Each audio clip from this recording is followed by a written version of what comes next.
कथा। अर्जुन ने भगवान से कहा, मैंने मित्रता पूर्वक ही हे कृष्ण, हे यादव, हे सखा कहा है। राधे राधे। जैसा मित्रों, मैं नीतू पांडे यूट्यूब चैनल पर सबका स्वागत करती हूँ। इस प्रसंग का वर्णन श्रीमद् भगवद गीता में मिलता है।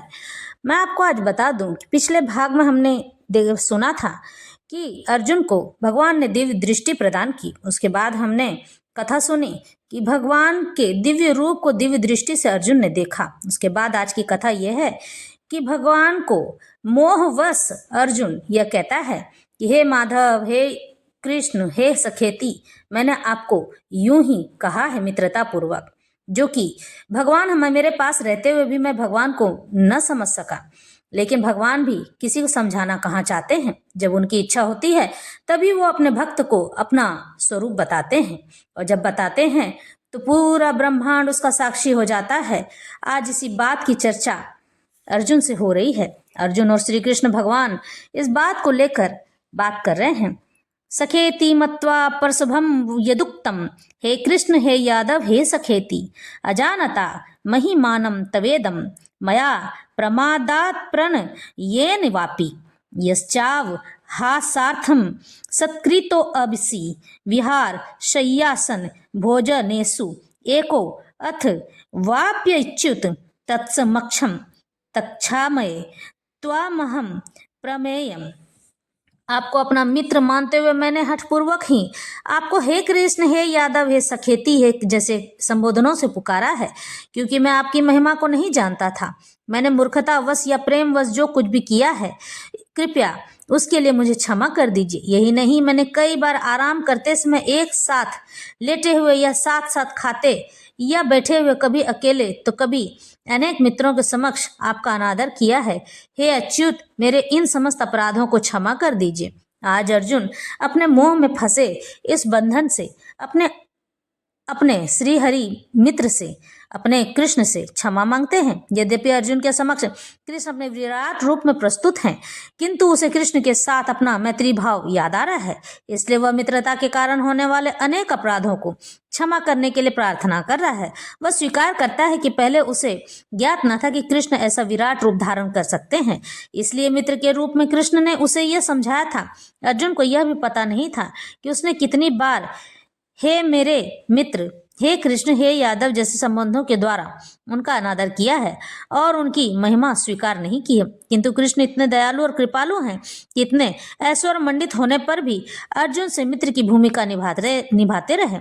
ऐसा होता है भक्त और भगवान के बीच दिव्य प्रेम का आदान और प्रदान। जीव तथा कृष्ण का संबंध शाश्वत रूप से स्थिर है, इसे भुलाया नहीं जा सकता है, जैसा कि हम अर्जुन के आचरण में देखते हैं। यद्यपि अर्जुन विराट रूप का ऐश्वर्य देख चुका है, लेकिन वह कृष्ण के साथ अपनी मैत्री नहीं भूल सकता था।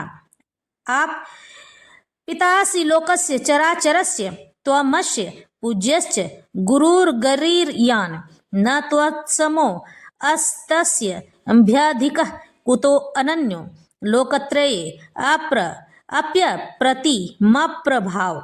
आप इस तरह अचर संपूर्ण दृश्य जगत के जनक हैं। आप परम पूज्य महान आध्यात्मिक गुरु हैं। न तो कोई आपके बराबर है और न ही कोई आपके समान हो सकता है। हे अतुल शक्ति वाले प्रभु, भला तीनों लोकों में आपसे बढ़कर कोई कैसे हो सकता है। अर्जुन इस आश्चर्यमय बात को भगवान से पूछते हैं और आगे कहते हैं, नमः पुरस्तादथ पृष्ठतस्ते नमोस्तु ते सर्वत एव सर्व, अनंत वीर्यामित विक्रमस्त्वं सर्वं समाप्नोसि ततो असि सर्वः। आपको आगे पीछे तथा चारों ओर से नमस्कार है। हे असीम शक्ति, आप अनंत पराक्रम के स्वामी हैं, आप सर्वव्यापी हैं, इसलिए आप सब कुछ हैं। हे जगत के पालन करता, आप मुझ पर अपनी कृपा बनाए रखें। कृष्ण के प्रेम से अभिभूत उनका मित्र अर्जुन सभी दिशाओं से उनको नमस्कार कर रहा है। वह स्वीकार करता है कि कृष्ण समस्त बल तथा पराक्रम के स्वामी हैं और युद्ध भूमि में एकत्र समस्त योद्धाओं से कहीं अधिक श्रेष्ठ हैं। विष्णु पुराण में यह बात कही गई है, यो अयम तवागतो देव समीपम देवता गणः स त्वमेव जगत्त्रष्टा यतः सर्वगतो भवान। आपके समक्ष जो भी आता है, चाहे वह देवता ही क्यों न हो, हे भगवान, वह आपके द्वारा ही उत्पन्न होता है। इस प्रकार अब अर्जुन को भगवान जब विराट स्वरूप दिखाते हैं तो अर्जुन के आश्चर्य का ठिकाना नहीं होता है और अर्जुन भगवान से बार बार यह बात कहते हैं, ले लिहा से ग्रसमान समन्ता लोकांस मग्रानवद नैज्वलंधि तेजो भीरापूर्य जगत्स मग्रम भास स्त वो प्राह प्रतपंती विष्णु। हे विष्णु, मैं देखता हूं कि आप अपने प्रज्वलित मुखों से सभी दिशाओं के लोगों को निगले जा रहे हैं। आप सारे ब्रह्मांड को अपने तेज से आपूरित करके अपनी विकराल झुलसाती किरणों सहित प्रकट हो रहे हैं। अख्या ही में को भवानु ग्रह रूपो नमोस्तु ते देव देववर प्रसीद विज्ञातु मिच्छामि भवन्तमाधम न ही प्रजा नामि तव प्रवृत्तिम। हे देवेश, कृपा करके मुझे बतलाए कि इतने उग्र रूप में आप कौन हैं। मैं आपको नमस्कार करता हूँ, कृपा करके मुझ पर प्रसन्न हो जाइए। आप आदि भगवान हैं, मैं आपको जानना चाहता हूँ क्योंकि मैं नहीं जान पा रहा हूँ कि आपका प्रयोजन क्या है। काले अस्मि लोकक्षय कृत प्रवृद्धो लोकांस माहर्तुर्यमीह प्रवृत्त ऋते अपि त्वाम न भविष्यन्ति सर्वे ये अवस्थिता प्रत्यनीकेषु योधा। भगवान ने कहा, समस्त जगतों का विनिष्ट करने वाला काल मैं ही हूँ और मैं यहाँ समस्त लोगों का विनाश करने के लिए आया हूँ। तुम्हारे पांडवों के सिवा दोनों पक्षों के सारे योद्धा मारे जाएंगे। भगवान ये बात अर्जुन से कहते हैं क्योंकि अर्जुन ने अपना अस्त्र रख दिया था। यस्य ब्रह्म च छत्रम च उभे भवत ओदन मृत्युर्यस्योपसेचनम च इक्था वेद यत्र स। अनंततः सारे ब्राह्मण क्षत्रिय तथा अन्य सभी परमेश्वर द्वारा काल कवलित होते हैं। परमेश्वर का यह रूप सबका भक्षण करने वाला है और यहाँ पर कृष्ण अपने को सर्वभक्षी काल के रूप में प्रस्तुत करते हैं। केवल कुछ पांडवों के अतिरिक्त युद्ध भूमि में आए सभी लोग उनके द्वारा भक्षित होंगे, यानी कि नष्ट हो जाएंगे, मारे जाएंगे। भगवान उसका भक्षण कर लेंगे।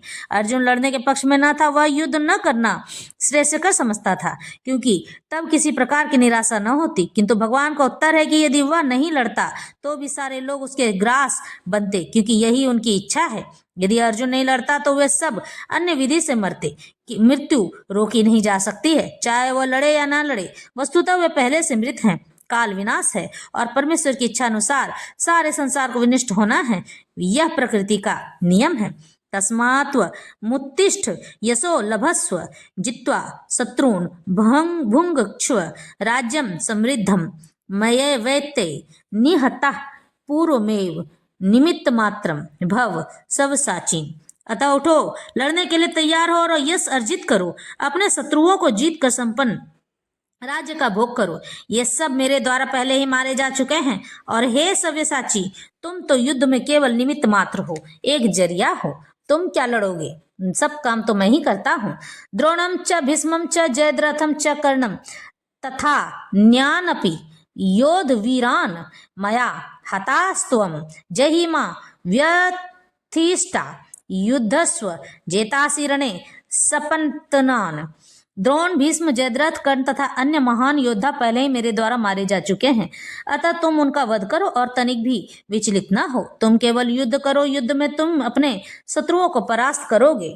और इसके आगे कहते हैं, एतच्छ्रुत्वा वचनम केशवस्य कृताच्च लीर्वेपमानः किरीटी नमस्कृत्वा भूय एवाह कृष्णं सगदन्ददं भीत भीतः प्रणम्य। संजय ने धृतराष्ट्र कहा, हे राजा, भगवान के मुख से इन वचनों को सुनकर कांपते हुए अर्जुन ने हाथ जोड़कर उन्हें बारंबार नमस्कार किया है।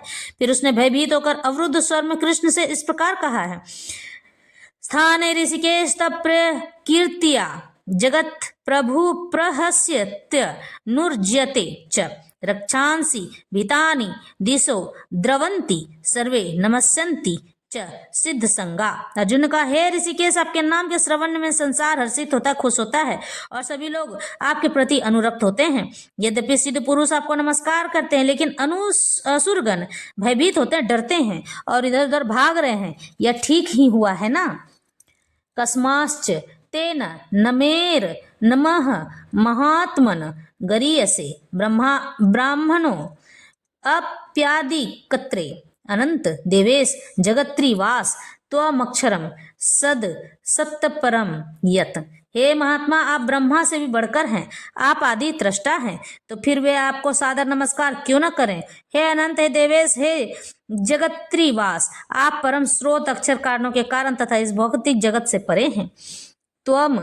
त्वमादिदेवः पुरुषः पुराण स्तव्यमस्य विश्वस्य परम निधानं वेत्तासि वेदं च परम च धाम त्वया ततं विश्वमनंत रूप। आप आदिदेव सनातन पुरुष तथा इस दृश्य जगत के परम आश्रय हैं। आप सब कुछ जानने वाले हैं और आप ही वह सब कुछ हैं जो जानने योग्य हैं। आप बहुत